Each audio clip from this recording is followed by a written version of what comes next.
అండి, welcome to Swarupa's kitchen. మునగాకుని కట్టుపప్పులాగా చేస్తున్నానండి. అంటే మనం గట్టిగా ఉంటేనేమో పప్పు అంటాము, కొద్దిగా పలసగా చేస్తే కట్టుపప్పు అనుకుంటామండి. ఆ పప్పు చేస్తున్నాను నేను.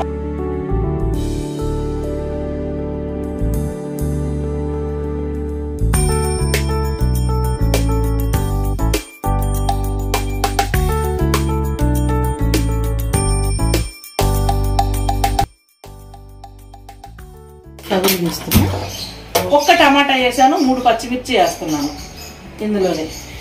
ఇవి బాగా ఉడకనిద్దాం మనము. ఇవన్నీ మంచిగా ముక్కలు ఉడకాలి, చారు కాగాలండి. పప్పు కూడా ఇప్పుడే వేసుకోవచ్చు. నేనేమో ఎప్పుడైనా కొంచెం పప్పు చారు కాగినాక వేస్తాను కాబట్టి ఇప్పుడే వేస్తున్నాను. ఇది కట్టిపప్పు కాబట్టి మెత్తగా చేసేది మిక్సీలో వేసి. మనకు సరిపోయేంత సాల్ట్ కాస్త వేసాను. మనకు పసుపు కూడా కొంచెం, మళ్ళీ మునగాకు వేగేటప్పుడు కొద్దిగా వేసుకున్నాం. ఇది కొంచెం మరగనిద్దాము.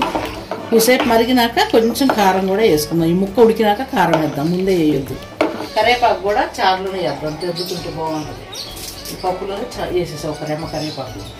ఈ మునగాకమ్మ మనకి చాలా మంచిది అనమాట. మనకి దొడ్లు ఇళ్లలో పెద్దోళ్ళు అప్పట్లో దొడ్లు ఉండేవి, పల్లెటూళ్ళలో మునగ చెట్లు ఉండేవి. 2 ఏళ్లకు ఒక చెట్టు అన్నా ఉండేది కనీసం. ఆ మునగాకు మోకాళ్ళు నొప్పులు వచ్చినా, ఒళ్ళు నొప్పులు వచ్చినా మునగాకు కోసి పెంకు మీద వేసి, రొట్టెలు చేసే పెంకు మీద బాగా వేయించి, బాగా వేయించుతారు. బాగా వేడిగా గుడ్డలో వేసి కాళ్ళకి కట్టుకునేవాళ్ళు. ఆ మునగాకుతో కట్టుకుంటే వేడి ఆ నొప్పులు తగ్గిపోయాయి అన్నమాట వాళ్ళకి. అట్లా అప్పుడు అన్నీ ఇది బాగా ఉపయోగించేవాళ్ళు. మనకి నెయ్యి కాగేటప్పుడు వీటికి పూత వచ్చింది మునగ కొమ్మలకి. ఆ పూత ఒకటి దించే నేతిలో మనకు వేస్తే భలే సువాసన వచ్చింది నెయ్యి కూడా. కానీ ఈ మునగాకు చారు పెట్టుకోవచ్చు, పచ్చడి చేసుకోవచ్చు, కారపొడి కొట్టుకోవచ్చు. డైలీ ఒక ముద్దలో తినవచ్చు. మునగాకు కారపొడి కొట్టుకోండి. కారం అంటే మిరపకాయలు ఎక్కువ వేసి కాదు, 2 మిరపకాయలు వేసుకొని ధనియాలు, జీలకర్ర, ఎల్లిపాయ వేసి కొట్టుకుని రోజు వేడివేడి అన్న ఒక ముద్ద తిన్నా చాలా బాగుంటుంది. ఈ మునగాకు మనకు తెలియకుండానే ఎన్నో విటమిన్స్, ఎన్నో రోగాలకి పనిచేసింది. సర్వరోగ నివారణి అండి. మనకు పిల్లలకి మాత్రం ప్రతిరోజు మునగాకు దొరికితే గనక రోజు అంత పిల్లలకు పెడితే చాలా మంచిది అండి. డైజెషన్ బాగా అయితే పిల్లలకు చాలా మంచిది, మనకు కూడా చాలా మంచిది. తినొచ్చు దొరికితే. కొంచెం నెయ్యి వేసారండి, ఆయిల్ వేసుకోవచ్చు లేనప్పుడు. ఇది బాగా మరగనిద్దాం.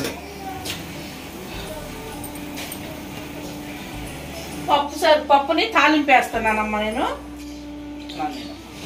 ఇప్పుడు ఆయిల్ కాగింది, ఆవాలు వేస్తున్నా ముందు నేను. అందులోనే జీలకర్ర కూడా వేస్తున్నాను.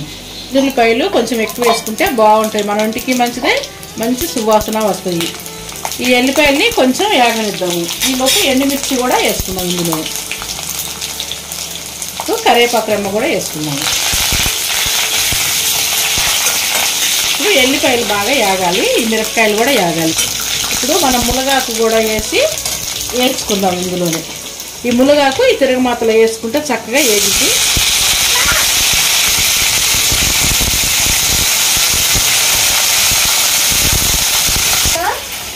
ఏండు కిట్ బాక్స్ తీసుకొని తిరుగుతున్నావు? చూడు తిరగమాత. అమ్మా, కిట్ బాక్స్ ఎందుకు తెచ్చుకున్నా? నీదా డబ్బులు? మీ అమ్మ తీసింది నిన్న దాంట్లో, ఇది తెలుసా? అడుగు ఎందుకు తీసిందో? నేను తీయలేదమ్మా, అమ్మమ్మ ఒట్టిగా అలా చెప్తుంది నీకు. ఇందులో ఎన్ని దాసావు నువ్వు? ఎన్ని దాసావు లెక్కలేసావా? చారులో కొంచెం వేసా పసుపు ఇందాక. ఇప్పుడు మనం ఈ తిరగమాతలో మునగాకులో కూడా కాస్త వేసుకుందాం. ఈ పచ్చి వాసన పోయేలా వేయించుకోవాలి. మునగాకు పచ్చి వాసన పోవాలి. ఏమొస్తుందమ్మా నీకు? ఏమొస్తుంది? వాసన వస్తుందా? మంచి స్మెల్ వస్తుంది అంటుంది మా అమ్మ. ఎంత మంచి స్మెల్ వస్తుందమ్మా. వాసన వస్తుంది అంట. ఎట్టంట? ఏది ఇది చూడు ఎలా అమ్మా, నీకు ఎలా స్మెల్ వస్తుంది చెప్పు. ముక్కులతో ఎట్టంటాం? అను. ఎల్లిపాయలు ఏగాయి కదండి, మంచి స్మెల్ వస్తుంది తిరగమాత. మా మనవరాలు ఎలా అంటుంది. ఇప్పుడు ఇది ఏగిందండి.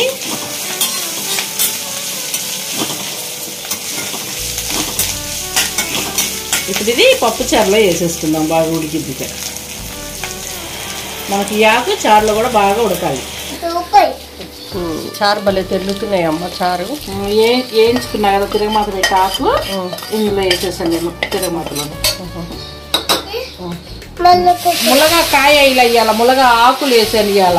రేపు ములగకాయలు వేస్తాను. నీకు ఇష్టమా ములక్కాయలు అంటే? ఎలా తింటావు ములక్కాయలు? ఎలా తింటావు? అన్ని అటు చూయించు. అలా తింటావా? బాగుంటాయా? ఏమండి కొంచెం సాంబార్ కారం లైట్ గా వేస్తున్నా, 2 మిరపకాయలు వేసా కాబట్టి. ఈ కారం ఇందాక తిరగమాతకు ముందే వేయాల్సింది. నా మనవరాలు వచ్చింది చూసారు కదా స్కూల్ నుంచి, ఇవాళ శనివారం 12:30కి. ఆమె రావటం తడవుల్లో నేను మర్చిపోయానండి ఆమెతో మాట్లాడతా, అందుకే ఇప్పుడు వేస్తున్నా తిరగమాత వేసాక. చాలు కారం కొంచెం వేసానండి, మిరపకాయలు వేసాం కాబట్టి. నీకు పెట్టాలా? టేస్ట్ చూస్తావా? టేస్ట్ కా ఇస్తున్నా. ఇప్పుడు మూత పెట్టుకుందామండి, 2 నిమిషాలు మరగనిద్దాము. ఆగు, మూత పెట్టినాము. ఒక 2 నిమిషాల వరకు మూత పెట్టి మరగనిద్దాము. ఆకు బాగా అయింది, చారులో మంచిగా ఇది.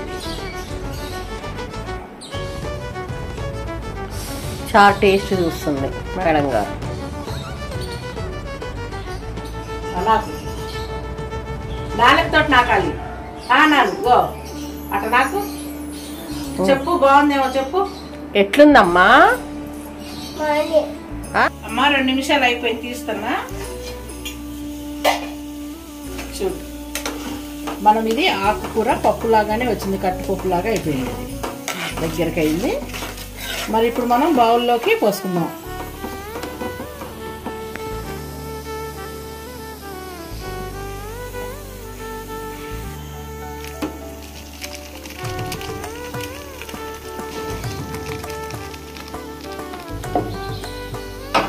ములగాకు కట్టుపప్పు చారు కనుక మీకు నచ్చినట్టయితే లైక్ చేయండి, షేర్ చేయండి, సబ్స్క్రైబ్ చేయండి, ప్లీజ్ సపోర్ట్ చేయండి. బెల్ బటన్ మాత్రం మర్చిపోకుండా ప్రెస్ చేయండి.